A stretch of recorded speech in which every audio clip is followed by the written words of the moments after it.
नमस्कार। तो last lecture में हमने बात की थी डेरिवेटिव्स मार्केट की। तो इस लेक्चर में हम आगे बढ़ेंगे। तो फ्यूचर एंड ऑप्शन को समझने से पहले हमें फॉरवर्ड को समझना पड़ेगा कि फॉरवर्ड कॉन्ट्रैक्ट्स क्या होते हैं और वो किस तरह से काम करते हैं। हम फॉरवर्ड, फ्यूचर्स और ऑप्शंस इन सभी को एग्जाम्पल्स की मदद से समझने वाले हैं ताकि आप सभी को ये सारी चीज़ें बड़ी आसानी से समझ में आए। तो शुरुआत करते हैं ऐसे ही एग्जाम्पल के साथ।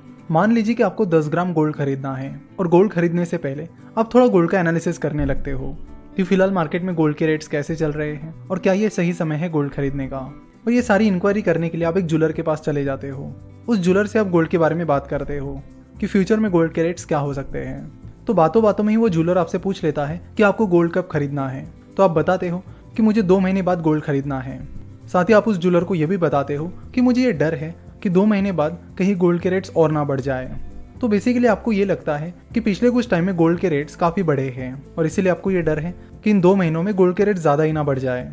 आपकी ये बातें सुनकर वो ज्वेलर सोचने लगता है क्योंकि उस ज्वेलर को मन ही मन में ऐसा लगता है कि गोल्ड के रेट्स आने वाले टाइम में गिर सकते हैं। तो यहाँ पर आपको लगता है कि गोल्ड के रेट्स ऊपर जा सकते हैं, वही उस ज्वेलर को लगता है कि गोल्ड के रेट्स नीचे जा सकते हैं। और इसी बात पर अपनी अपनी रिस्क लिमिट करने के लिए वो ज्वेलर आपसे पूछता है कि क्या आप हमारे साथ एक फॉरवर्ड कॉन्ट्रैक्ट करोगे। और फॉरवर्ड कॉन्ट्रैक्ट की आपको जानकारी नहीं होती है, इसलिए आप उस ज्वेलर से पूछते हो कि फॉरवर्ड कॉन्ट्रैक्ट क्या होता है।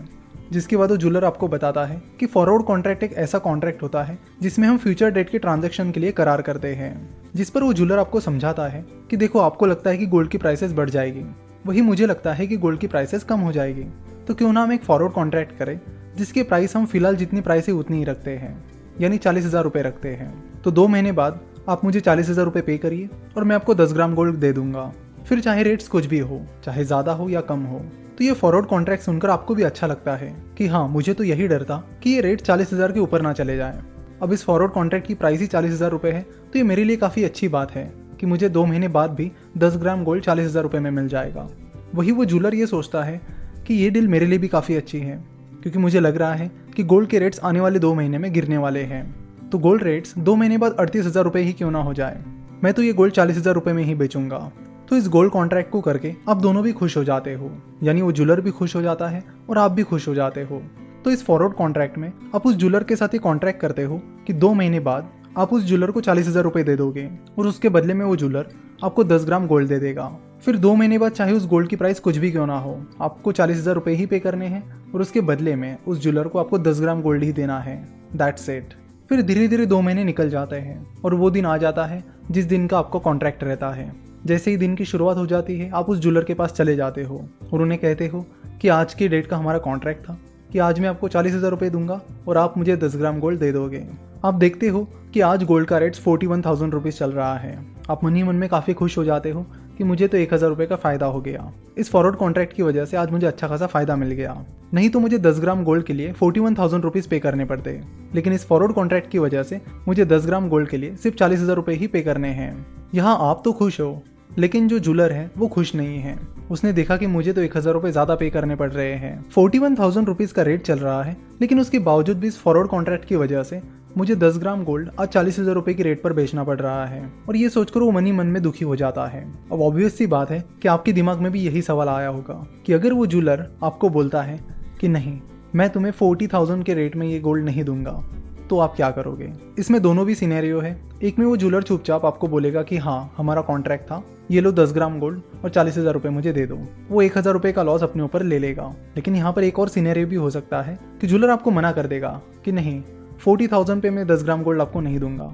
हमारा कॉन्ट्रैक्ट था तो वो कॉन्ट्रैक्ट था, लेकिन मैं उसे नहीं मानता। यानी वो ज्वेलर ऐसे टाइम पर पलट भी सकता है क्योंकि उसे लॉस हो रहा है। तो अगर ऐसी केस में वो ज्वेलर आपको कॉन्ट्रैक्ट पूरा करने से मना कर देता है और आपको 40,000 रुपये पर 10 ग्राम गोल्ड देने से मना कर देता है, तो आपके सामने तो कुछ बेसिक ऑप्शंस यही है कि पहले तो उस ज्वेलर को समझाओ कि देखो, हमने ये कॉन्ट्रैक्ट किया था और इस कॉन्ट्रैक्ट के तहत तुम्हें मुझे 40,000 रुपये में 10 ग्राम गोल्ड देना होगा। कॉन्ट्रैक्ट के टाइम तुमने हाँ बोला था, मैंने हाँ बोला था और इसी के चलते हमने ये कॉन्ट्रैक्ट किया था। लेकिन इतना सब कुछ समझाने के बावजूद भी अगर वो ज्वेलर नहीं मानता है, तो फिर आप बोलोगे कि चलो मैं पुलिस कंप्लेंट फाइल करता हूँ। तो अगर पुलिस कंप्लेंट आप फाइल करते हो तो उसके लिए आपको दिखाना होगा कि आपने जो कॉन्ट्रैक्ट किया है वो लीगल कॉन्ट्रैक्ट था या नहीं।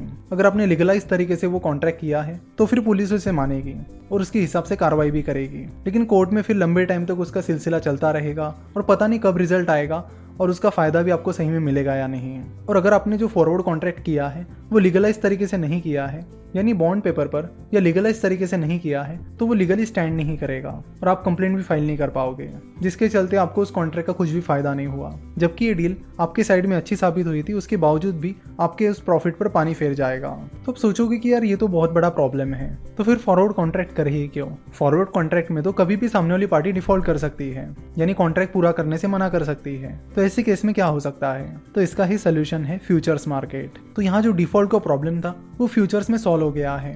कैसे, इसे हम अगले पार्ट में देखेंगे।